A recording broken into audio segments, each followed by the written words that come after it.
오늘 8월 20일 마감 시황 말씀드려 보도록 하겠습니다. 오늘 장세는 사실은 썩 좋은 장세는 아니었습니다. 근데 여러가지 좀 시사점이 있는 장세인 건 맞아요. 첫째, 제가 계속 말씀드렸지만 2차전지가 가야지 시장 산다라고 말씀드렸습니다. 2차전지가 과거처럼 모든 시장의 수급을 빨아들일 정도로 강하긴 힘들다. 다만 2차전지가 지지가 돼줘야지 시장이 버틸 수 있기 때문에 여기서 수급이 좀 들어오고 시장이 받쳐줘야지 지수가 살고, 지수가 살아야 종목들이 삽니다. 지수를 이기는 종목은 없습니다. 그렇기 때문에 2차전지가 좀 중요하다는 말씀을 많이 드렸는데, 일단 오늘 시장 전체적으로 말씀드리면은 오늘 우리 시장 강세로 시작을 했습니다. 코스피부터 볼까요? 분봉입니다. 1분봉이고요 여기부터죠. 장 초에 강세였다가 쭉 빠집니다. 언제부터? 중국 개장 조금 전부터 빠졌는데 LPR 발표부터 빠지던데, LPR 금리가 이제 중국으로 따지면은 이제 우리나라로 따지면 기준금리 같은 겁니다. 지금 현재 중국이 부동산 경기 침체에 빠져 있는 상황입니다. 그러다 보니까 부동산 개발업체 형다라든지 컨트리가든 이런 회사들이 지금 연쇄 부도를 일으키고 있는 상황입니다.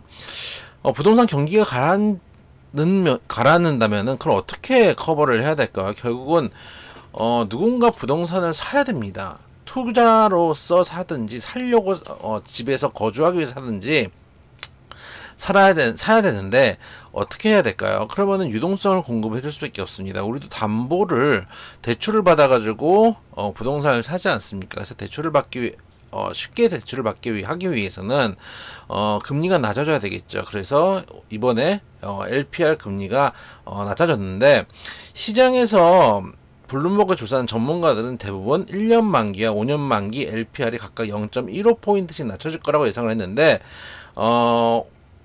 오늘 발표된 거는 1년 만기 LPR을 연 3.45%로 0.1포인트 인하한다고 발표했고, 5년 만기 LPR은 연 4.2%로 종전 금리를 유지했다.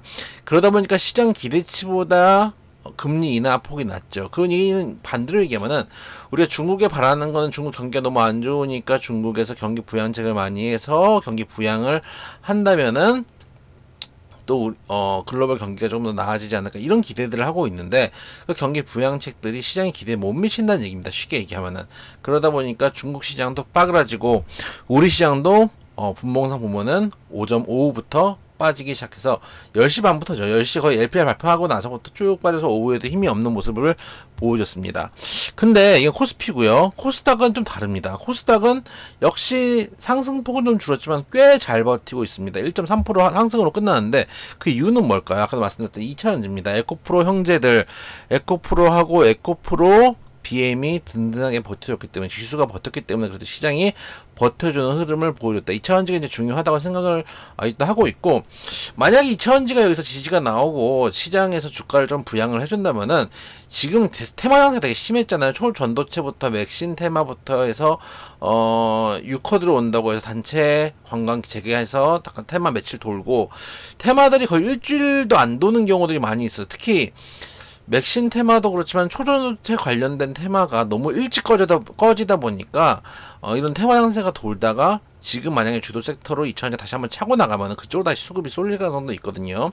테마가 돈다는 얘기는 시장에 지금 방향성이 없다라는 것을 이야기하기도 한다라는 것들을 생각한다면 앞으로 2차전지가 힘을 내주는지 지켜볼 필요가 있다는 말씀 드려보도록 하고, 간단한 말씀을 드리고 우리 회원님들은 자세하게 멤버십 영상으로 다시 한번 말씀을 좀 드려보도록 하겠습니다.